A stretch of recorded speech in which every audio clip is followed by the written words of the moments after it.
decide, okay, here are all my things that I observed.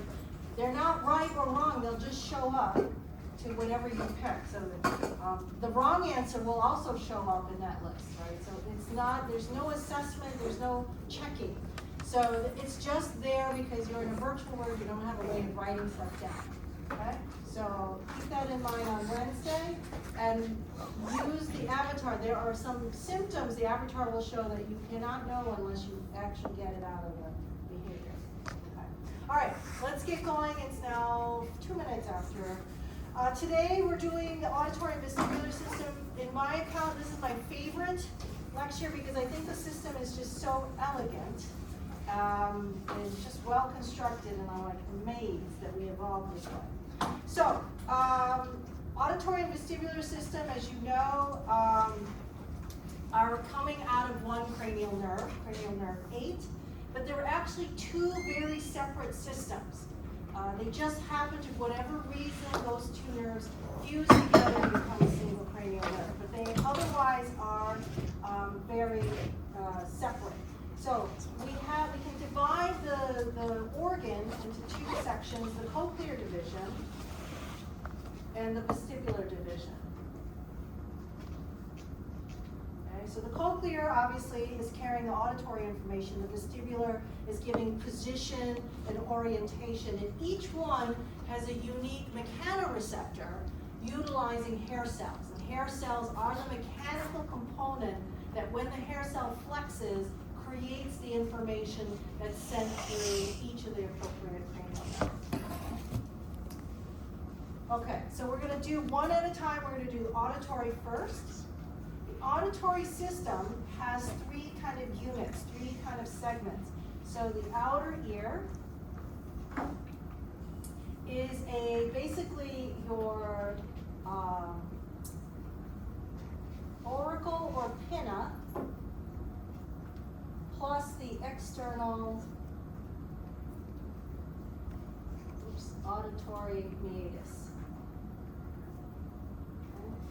So the pinna is a complex funnel. That's really what your ears are designed for, and why you have those weird little shapes and crevices and kind of odd looking internal shapes. Like you have this round shape, obviously that's a funnel, but inside these little weird ridges and valleys are there to kind of continue to funnel the sound towards the center into the external auditory meatus, which is your ear canal, right?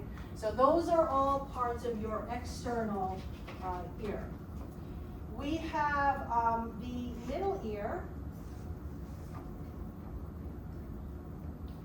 The middle ear is it's a cavity that contains the smallest bones of your body. These are ossicles, and they are the malleus, incus, and stapes, also known as the hammer, the anvil, and the stirrup. Okay? So these 3 bones are sequentially attached to each other, and so the malleus, the incus, and the stapes in the middle ear chamber. Now, what divides the outer ear and the middle ear is the tympanic membrane. Okay, so we have this eardrum or tympanic membrane, and the hammer is attached to the other side of the tympanic membrane. So when air is funneled into this ear canal, it will vibrate the tympanic membrane, and that vibration will vibrate and shake the 3 bones together. And our stirrup, or our stapes, is sort of like a plunger. It's sitting in the oval window, okay? So, yes? Okay. So the outer ear and the middle ear, these are both air-filled, and that's important to note, because the inner ear is not. Okay, so there is air. Obviously, there's no containment in the outer ear, but the middle ear, there's a tympanic membrane, and then our stirrup is sort of within a hole. The oval window is kind of sitting in it like a plunger. And on the other side is fluid filled. Okay, so it is sealing it up. And so as the air-filled space shakes, it is acting as a plunger to move that stirrup in pressure changes on the other side, which is the inner ear. Okay, so the inner ear, one is a fluid-filled chamber, okay, and it has the cochlea, which is a spiral snail shell-like structure that is carrying endolin fluid. Okay, so this is a fluid-filled chamber, and so we're taking air energy, air vibrations, and converting it into fluid vibrations. Does everyone kind of get the gist, or is there any confusion? Michael? Nope. Does everyone make sense? Have we covered this in some other class? Excellent. Okay.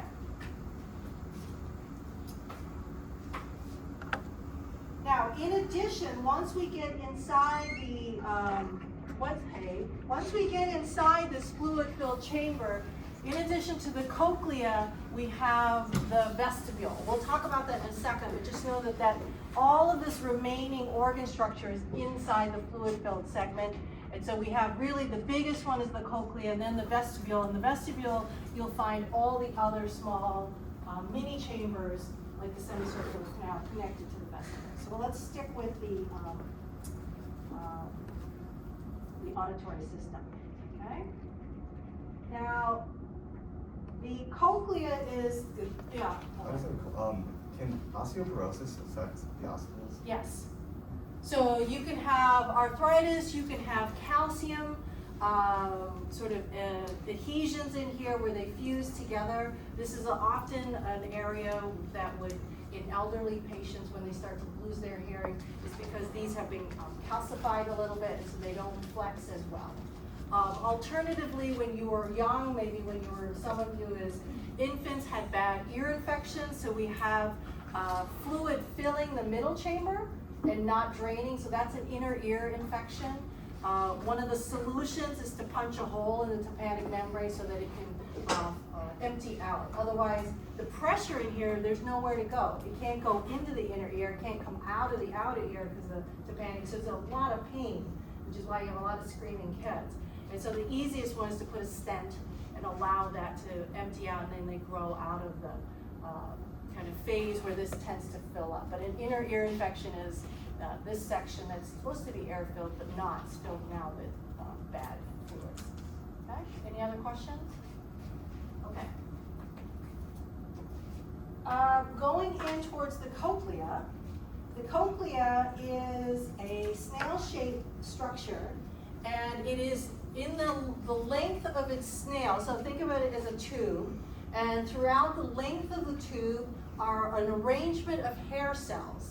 And these are tonotopically arranged so that you have certain frequencies at the base of the shell, and then you have much lower frequencies at the apex, or the very top part of the shell. And so just like a keyboard on a piano where you go from low to high, you have the same arrangement inside the cochlea in terms of what kind of frequency those hair cells will vibrate and eventually emit an electrical signal to be sent and saying that I've heard that particular frequency, and then I get a tone. Okay? Inside the cochlea, we have 3 circulating ramps. So Italian or Latin, that means scala. So we have the scala vestibuli, the scala tympani, and this is called the scala media. It's not important that you know these 3, just know that there are 3 hollow chambers that are parallel to each other and circling in that same snail orientation. It's only the scala media that contains what's called the organ of Corti, that has all the business ends, has the hair cells, has the spiral ganglion endings, and so forth. And that's what's going to communicate sound to you. These are have other functions we're not going to talk about. Okay. So I've used a number of different, because I always found the cochlea to be very strange for me to try to abstractly imagine. This is not a great image, but what I like about it is the way they've cut it and then it gives me an understanding of those three main hollow segments that are going to continue around in the cochlear. And then I've got a lot more. So here's a little more modern version of that. Again, scala vestibuli, tympani in the scala media with the organ of Corti in the middle. And then I have, this is a real EM, electron microscope picture that they've colorized, so you can see, now you can see the individual hair cells. These are the hair cells, and then they have along this membrane their cilia. That's the business end of the hair cells, and I'll show you a more magnified picture of that. Okay?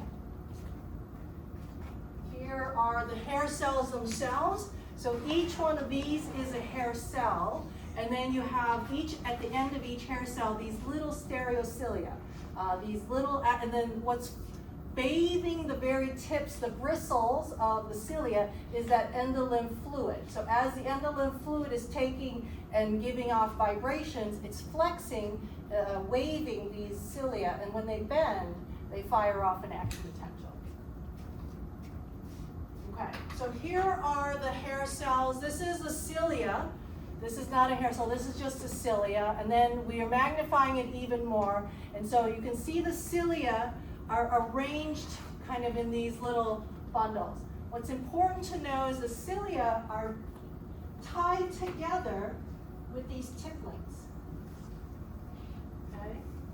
So in a cluster like this, they are all connected by this small little tippling that sort of ties one cilia to another. Now, why do you think that is arranged that way? What do we get out of tying all our hair cells like that?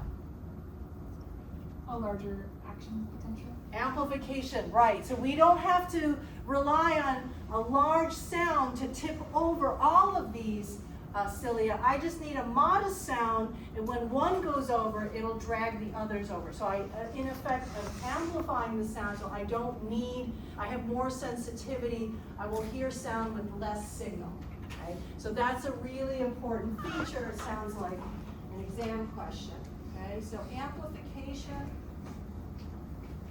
of sound so that more than one cilia will bend and create an action potential, fire an action potential with a limited amount of input. Okay, so let's look at the circuitry. The diagram shows here our hair cells. Ignore the fact that we have inner hair cells and outer hair cells. That is going to be more neuroscience-y. We're going to step away from that. Hair cells are not our first order sensory neuron. Our first order sensory neuron are spiral ganglion neuron. The hair cells are just a specialized mechanoreceptor, right? So our spiral ganglion sends its dendrites to be in contact with a hair cell. When a hair cell fires by sweeping its cilia around, this spiral ganglion will fire and send its axons to the cochlear nuclei. That's our second neuron, okay? So its synapses there. Our second order sensory neuron, so notice our spiral ganglion our SG is outside the CNS, just like every other sensory system that we've had so far. And it projects onto our first synapse at the cochlear nuclei. And at the cochlear nuclei, it will send most of its input across to the lateral lemniscus.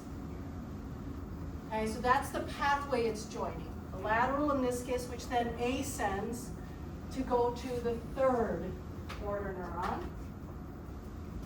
Okay, so let me just rewrite it here. Spiral ganglion neuron. Synapses at the cochlear nuclei, goes to the inferior colliculus.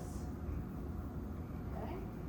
So most of it has crossed, but some of it has stayed ipsilateral. So we see a lateral lemniscus on the ipsilateral side. Okay. So I don't know the percentage of what stays and what crosses, but At this point, the idea is auditory information, once it leaves the cochlear nuclei, is bilateral, okay?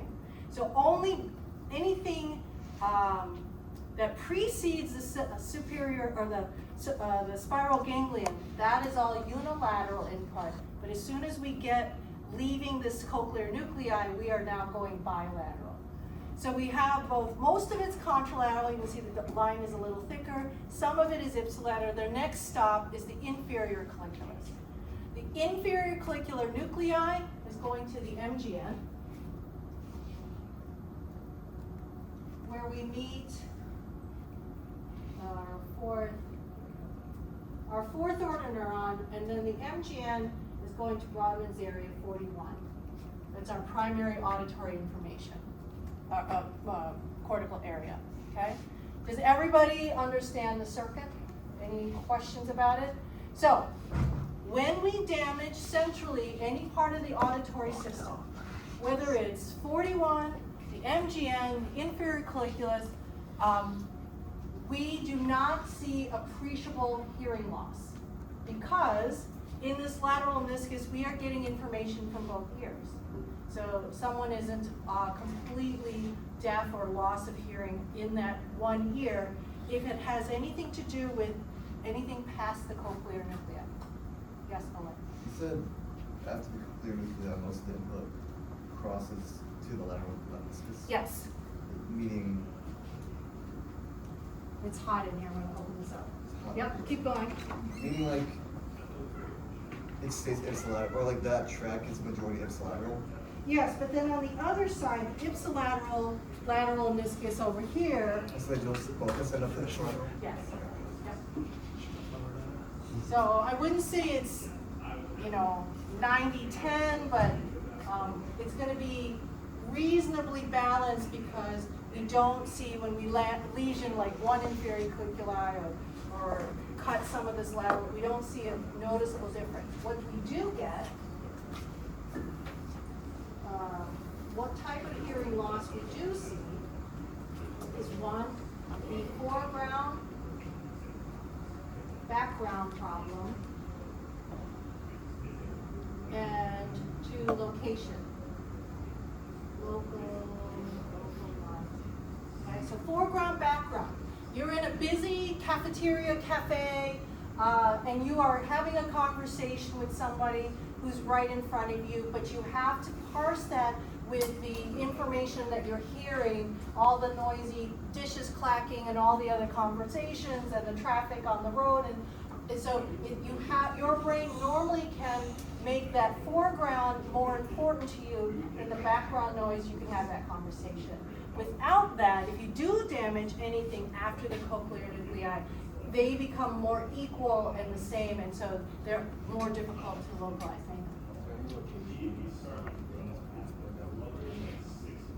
Hearing from the sides, like the cortex? Yes. Or is it going to the opposite cortices too, so you have to They are going to the opposite, but if somehow you manage to bilaterally damage both 41, cortical deafness. If you damage both inferior colliculi, a cortical deafness. So yes, you can, but it's an unusual, people do it because the colliculi aren't that far apart. So you can wipe both of them out together.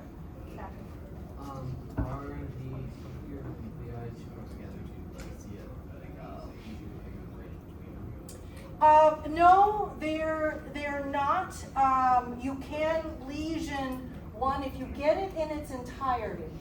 Then it's effectively, you can create a unilateral hearing loss. So you can, if you damage this in its entirety, damage the spiral ganglion, damage these hair cells, you will get unilateral hearing loss. So there's another cochlear nuclei on the other side, and so this is two, Yep, two right going here. up one side of the lateral meniscus and two going. Yes, yep. Felix.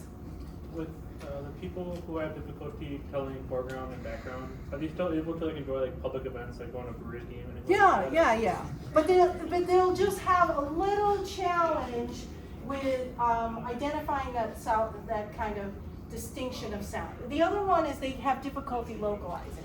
The way your brain localizes the source of sound is that your two ears compares the volume and the speed in which sound arrives to it. So if something is to my right, this ear will hear it louder than this ear, and this ear will detect it just milliseconds before this ear will, just because of the size of my head. And so my brain can use that, and then it tells me sound is coming from here. Otherwise, in this situation, if you damage anything along the line, I cannot tell where the sound is coming from. It's just coming from some central area, but I don't have information that it's here or here or here or here. How does it affect depth perception? Does it? Depth perception for sound? Yeah. Well, Yes. I know for vision, say someone you see a firework that's a few yards away, and one that's right in front of you. So it's a combination of how the speed in which it arrives to you and the volume. So those are the two big factors in auditory processing. It's interaural intensity and interaural delay. Wow, you're really pulling my grad school stuff out. So how the volume differs, the delta, and how which ear gets it first. There's a temporal locating. So if I feel like this ear has 20% more than this ear, then maybe my sound is just right in front of me, pretty close to middle. But if it's actually the equal, that tells my brain it's either right in the middle in front or right in the middle in the back. So it was interesting. I had one neuroanatomy student years ago where I kept shouting his name. It was a William, and he finally turned around and I said, "What's the matter? You have a hearing problem?" And he's like, "Yeah, actually I do." So he turned out he had a cortical lesion somewhere, and then he exhibited all of these. So he couldn't tell my voice from the just ordinary sound of the room, and then he couldn't find me, right? He couldn't, once he knew he was being called, and then he had to kind of look quickly to see, right? And then of course his professor made fun of him. So that was good. Okay, any other questions about the system? Okay. I think I even got the cortical deafness. Okay, so we move on to the kinds of hearing loss. This is going to be relevant to your avatar because we put this type of test inside the VR system. So you probably didn't do so well on it. I tried to make it one of the higher level cases to keep you from trying it too soon. Now, in hearing loss, you can have two kinds of hearing. You have hearing by air and you have hearing by bone. This is why you sound funny in a recording, because you're accustomed to hearing your voice through your own head. So it's a combination of vibration and air conduction through your ear. When you hear a videotape or a recording of your voice, you only hear it through the air portion, and so it feels really foreign to you. It doesn't sound like you. Everybody hates the sound of their voice. So therefore we have air conduction and bone conduction, okay? And so we can test it with a tuning fork. We can test air conduction against bone conduction and compare how they're kind of performing even with just a simple tuning fork. Okay, so air conduction requires our two outer ear and middle ear. They have to be functioning because that's how sound vibrations are making it to your ear as a whole, is that vibration has to travel via air to get to that tympanic membrane, essentially get to the oval window and the stirrup, the stapes, to push on the window to create a fluid vibration, okay? The bone conduction can actually vibrate the inner ear by itself through the vibrations of your bone. So if any of you have bone conducting headphones, they sit on the mastoid back here, and somehow magically the music appears, but it's really coming through your skull and going through the fluid, bypassing your outer and your middle ear. Michael? So if you're deaf by air, can you put your head up against something or somebody talking and hear Yeah, them? so cochlear implants are exactly for those individuals where they have something wrong with the outer or the middle ear, and so they can electronically stimulate the inner ear, the cochlea, with electronics. And they can use a speaker system and electronics to vibrate the fluid. And so that's what cochlear implants provide, auditory information. What's usually wrong with people who have cochlear implants? So the tympanic membrane, the bones, mostly it's the ossicles that they're not moving, or they're malformed, or something. It's a lot of these are congenital, so you're born without a functioning middle ear for some reason. You had terrible ear infections as a baby, and so that can create permanent damage in that space. But their cochlea is fine, right? Their cochlea is fine. So that's what we're testing. Can we determine what kind of conduction? Is it the air conduction, outer, the middle, or is it the bone conduction, which is the inner? But remember, when we do everything, even air conduction has to eventually make it to the inner ear. So we can't bypass the inner ear. So in air conduction, it's outer, middle, and inner ear. And then for bone conduction, it's just inner ear. That make sense? Okay. So I kind of said everything without writing anything. So conductive hearing loss is abnormalities or damage to the outer or middle. Okay, so you see this a lot in children. They stuff something in their ear, and that is a problem with their outer ear, right? And so you have to, in the ear, have to fish out some Lego or some green bean out of their ear. Okay, the middle ear, you can guess, is due to infection because it's a closed system. It's covered on one end by the eardrum, the tympanic membrane, and the other is the oval window. The bone conduction is really just the vibrations of the endolymph fluid. Okay. So, so damage is some obstruction. In this case, damage would be loss of hair cells. So those hair cells can die.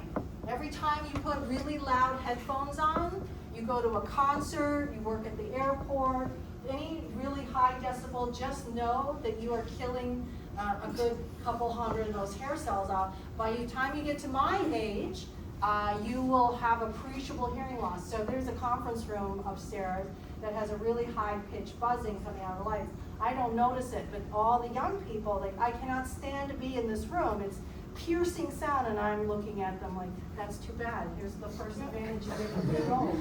So, but you will lose, especially in the upper registers first, and then it'll continue on. And my dad is 90, and he's like really got bad hard of hearing. We have to say everything 10 times. Okay. Also, you can get sensory neural hearing loss, not only at the hair cell, but you damage the spiral ganglia neurons, you damage the cochlear nuclei. All those things will add up to a unilateral hearing loss that's considered sensory loss. Right?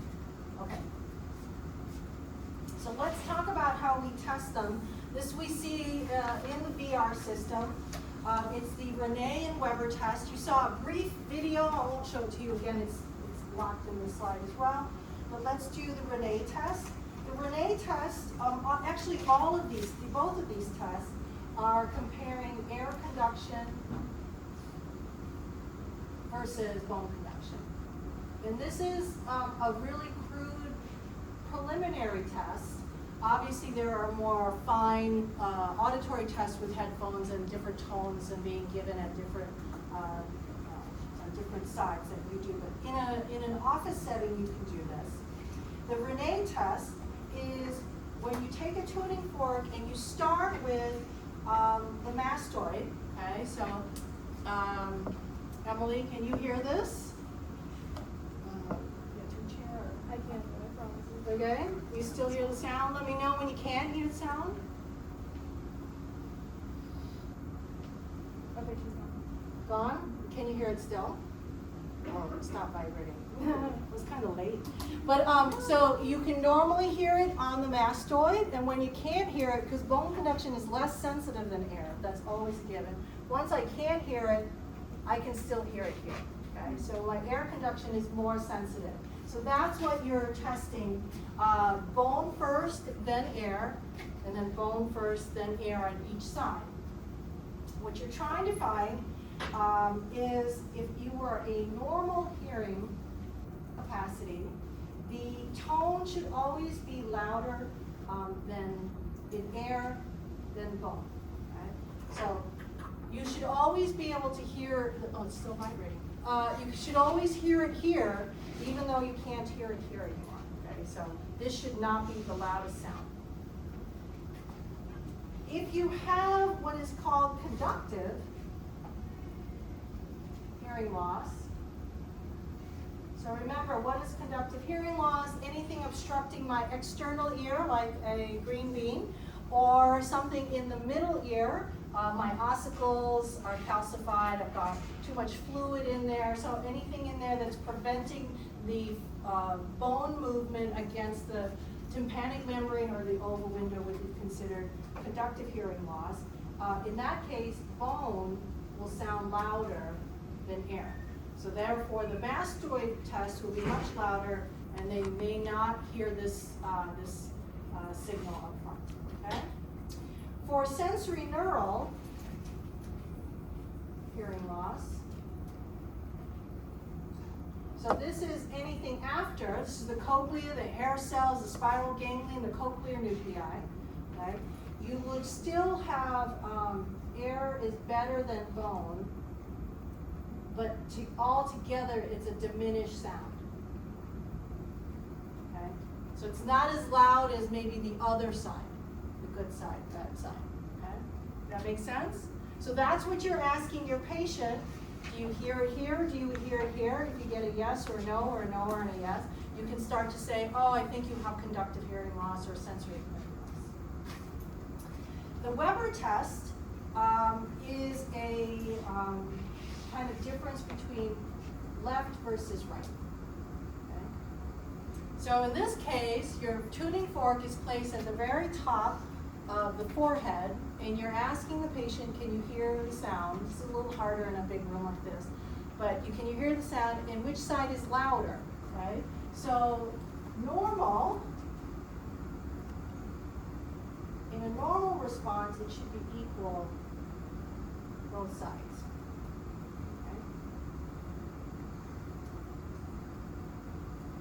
If you have sensory neural, okay, the tone is going to be louder on the normal side versus the affected side. Okay? If it's sensory neural, the origin of the hearing loss. Yes? So you said that sensory neural you have for the Renee test. Yep. That it's diminished. How would you know if it's diminished if you have nothing compared to it? Or are you kind of comparing like you would with the You would just ask which side seems louder to you. Okay. Yeah. You've got to still depend on your patient so you can't always do this with super young kids, or someone with dementia or altered mental status. They have to be kind of reflecting accurate. What if both sides are diminished? Then these are still crude tests. Then you still need to go to an audiology full spectrum. Which frequency is at loss, and then you can see how much is lost at what frequency on this side, and how much is lost. There it's more fine. But again, a tuning fork at a single vibration is a limitation of what you can include. But we can decide between sensory and conductive. In the last one, the conductive loss, if you have using a Weber test, the tone is actually louder on the affected side than the normal side. And you can sort of prove this to yourself, right? A conductive hearing loss, I said, is your lago, your green bean, or your finger, okay? And you can stick it in your ear, creating a conductive hearing pathology. And then you can vibrate the fluids in your head by humming. So if you hum with your finger in your ear and say to yourself, which side is louder? Go ahead, do it. I know y'all want to do it. So is the finger side like incredibly loud, right, compared to the one without your finger in it? That's an illustration of the affected side being louder than the normal side. And that's how it should sound to that individual when you're doing the Weber test, which is again just straight up in the middle, which side is louder. Okay? All right, any questions about the auditory side? We're going to leave auditory. Any last second? Okay. Yes, Felix, I know it. Sorry, I arrived a little late. Did we talk about like damage to your external hearing and how that would affect hearing loss? The pinna? Yeah. Well, I didn't say damage, but if I told you what the function was, if I took away your satellite dish here, which is a collector of sound, so a lot of times when I can't hear, the first thing I do is I'll make a bigger dish, right? And I'll put my hands here, and then all the sound is quite large, right? So if you don't have one, then you're gonna have diminished. You have to make air, you have to get the sounds to like aim right into the ear canal, so you will have very kind of a telescopic kind of auditory system. You'll have to really be facing the source of the sound because you don't have your dishes. And so like I have a Dutch Shepherd, her ear is about like this big. I don't know how she doesn't hear stuff in the next state, but it's huge, she's all ears. And she has lots of cavities, so you know, some animals are really designed for that kind of signal processing. Okay. I'm not going to show you my video. We're running behind. Okay, let's go to the vestibular system.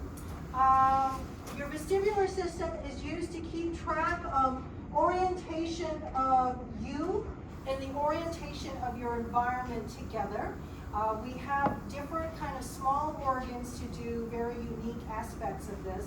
You have, you have a vestibular labyrinth. Okay, and within this vestibular labyrinth, you have semicircular canals. You actually have 3 of these. And then you have also attached is the vestibule. And within the vestibule, while the semicircular canals are attached to one side of the vestibule, you'll also have additional otolithic organs, the utricle and the saccule. So these are all the business words that we need for this section. Okay? So we are now, instead of talking about the auditory side, we're talking about the vestibular side. If you haven't figured out from this diagram, you can see here's our vestibular ganglion, kind of our cell body. Here we would have had spiral ganglion somewhere off. And then eventually they fuse together and become a singular cranial nerve 8. Okay, so that's why that cranial nerve has both types of information going through it. Okay, so let's talk about the semicircular canals. Think of the semicircular canals as hula hoops, hollow tubes, okay? There are 3 hollow tubes that are orthogonally organized, meaning they're organized at right angles to each other, so to capture every possible angle that you could put yourself through. Now, inside your hula hoop, your canal, your semicircular canal, is something called the ampulla, okay? So here's one demonstration of an ampulla. Here's, I think, is a better image of an ampulla. The ampulla is made up of a crista, which is a layer of cells. Okay, so in here are these cells all lined up together, supporting cells, and then importantly, your hair cells. Okay, then the crista is got a cap on it called the cupola. The cupola is just a piece of jello, a gelatin mass, where the hair cells are kind of poking up into the gelatin mass. So think of finger jello, and that you have put something inside to set in your finger jello, hair cells, or cilia of the hair cells, not the hair cells themselves. Now, our hula hoop, okay, is filled with also endolymph fluid. So we have a fluid-filled hula hoop, and we rotate the fluid. So when you go rolling, doing a somersault or a barrel roll or one of these twists, you start moving the fluid inside the hoop. And when you move the fluid, you bend your gelatin mass. So it either flexes a little this way or a little this way. And that movement bends the hair cells and conveys, I'm going in this orientation, or I'm going in that orientation. So it is angular rotation is what this structure, angular acceleration is the technical term. So it is picking up rotation, okay? So it is not linear, That's our other two things. It's only rotational momentum. So it tells us the intensity and speed and the direction in which we're rotating. And all by bending our cupola and flexing those cilia that are embedded inside the gelatin. Questions? Okay. Now, in addition, so these were, you can see this is blue area, that's our vestibule. And you can see my semicircular canal are all attached to the vestibule. But in addition to the vestibule, we have two other organs. They are the saccule and the utricle. Saccule and utricle are designed a little different. They still use the same principle. You have our cells lined up on one side, a gelatin mass in the middle, and then these hair cells, the cilia, are sending their cilia up into the gelatin mass, and then we have these otoliths.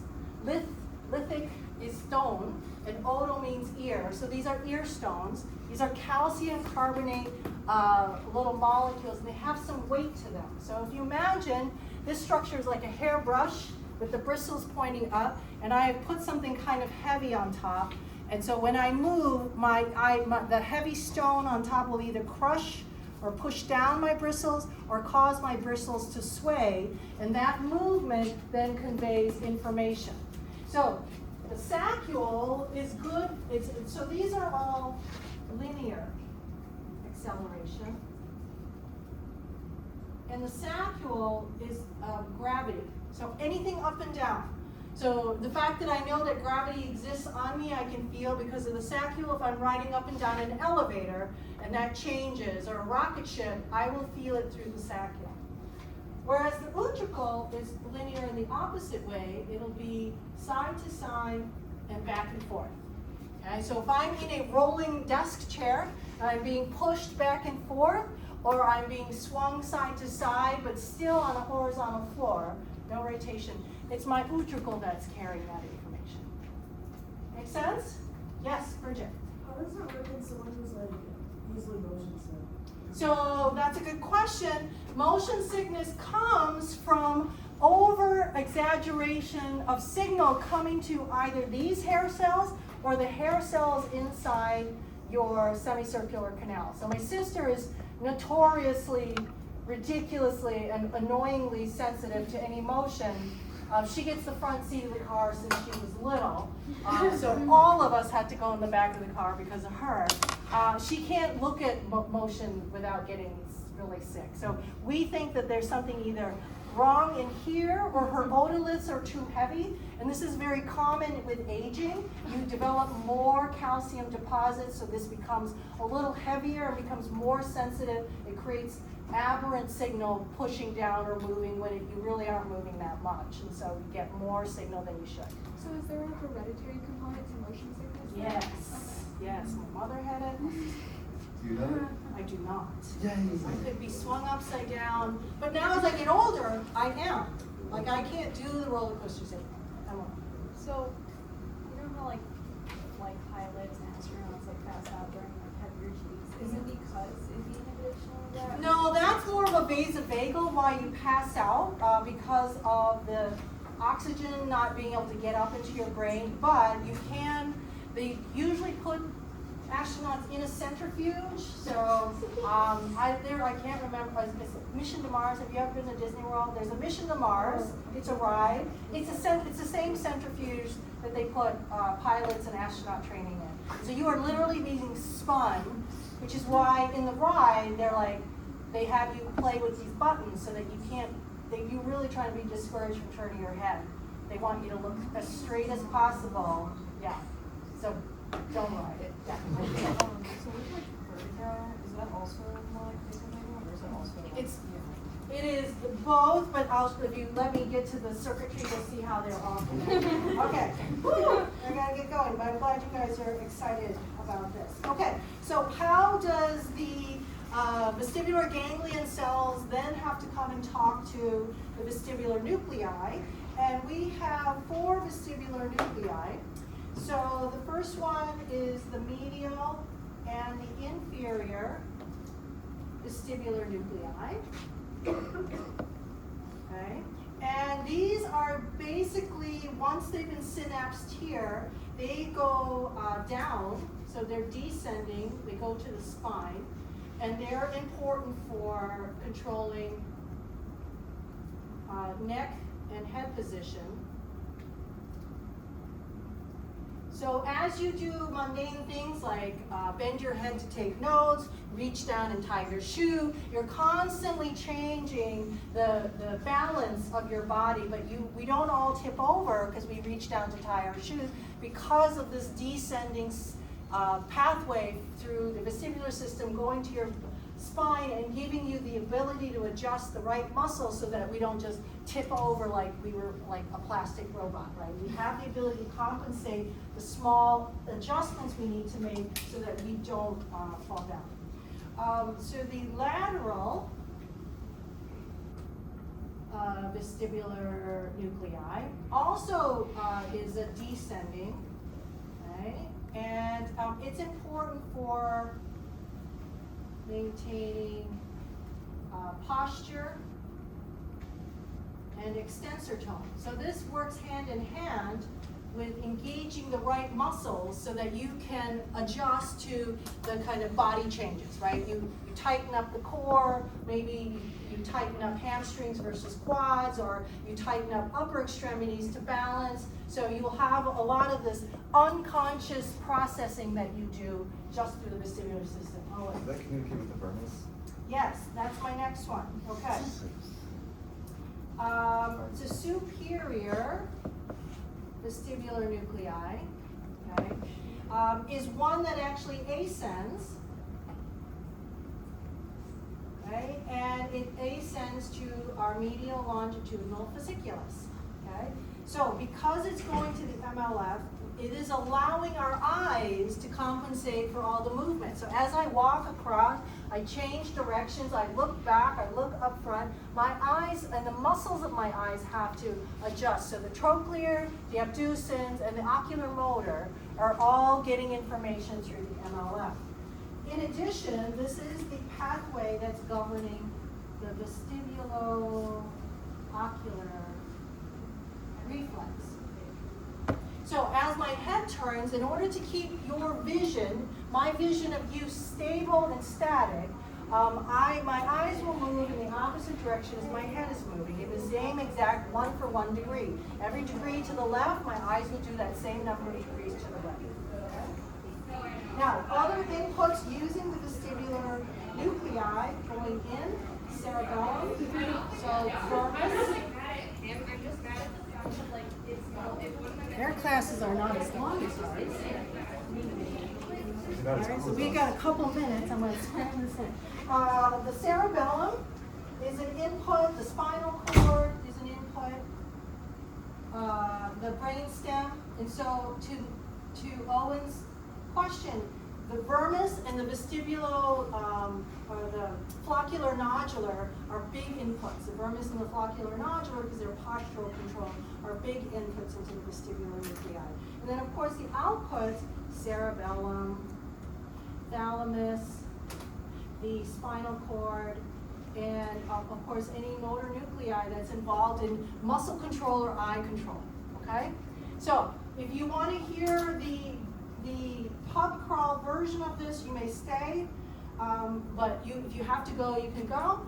But one of the things that the vestibulo-ocular reflex is also governs something called the nystagmus. Nystagmus is a beating of your eyes. So if you imagine yourself in the passenger of a car and you are looking at the telephone poles or mailboxes that are traveling by you as you move forward. So as you track one, it gets close enough to you, it's become so close or out of reach that your eyes snap back to pick up the next pole or the mailbox. And so you have this slow direction to the right and a fast direction to the left as you travel and watch this particular visual input. That is nystagmus. So there's a slow beat and a quick fast beat. The fast beat dictates the name of the nystagmus. So left beating nystagmus is a slow to the right and quick beat to the right, the left, and so forth. And you can have nystagmus in every direction, up and down, left and right.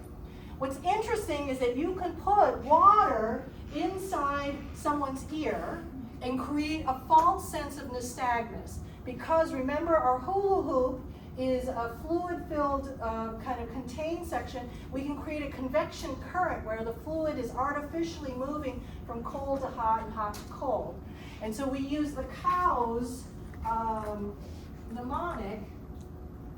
If I put warm water in my left ear, I will have a beating nystagmus that is the same direction.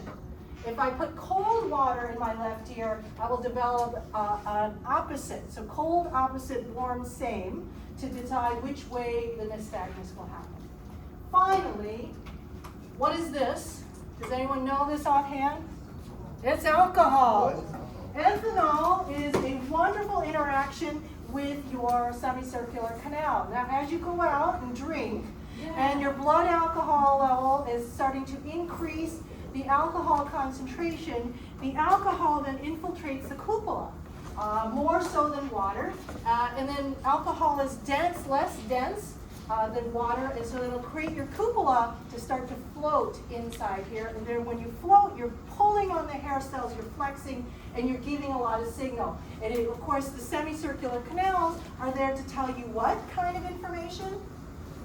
Angular rotation. So this is the source of your bed spins, okay? And if you ever catch somebody who's feeling a little spinny, you could then catch their eyes will have nystagmus. So when you get pulled by the cop and he's asking you to follow his finger, he's trying to trigger nystagmus. He don't care that you can see his finger. He's waiting for you to go this way, and then all of a sudden your eyes are beating, and then boom, you're done. Why? What's the legal limit? 0.08. So when do I get nystagmus?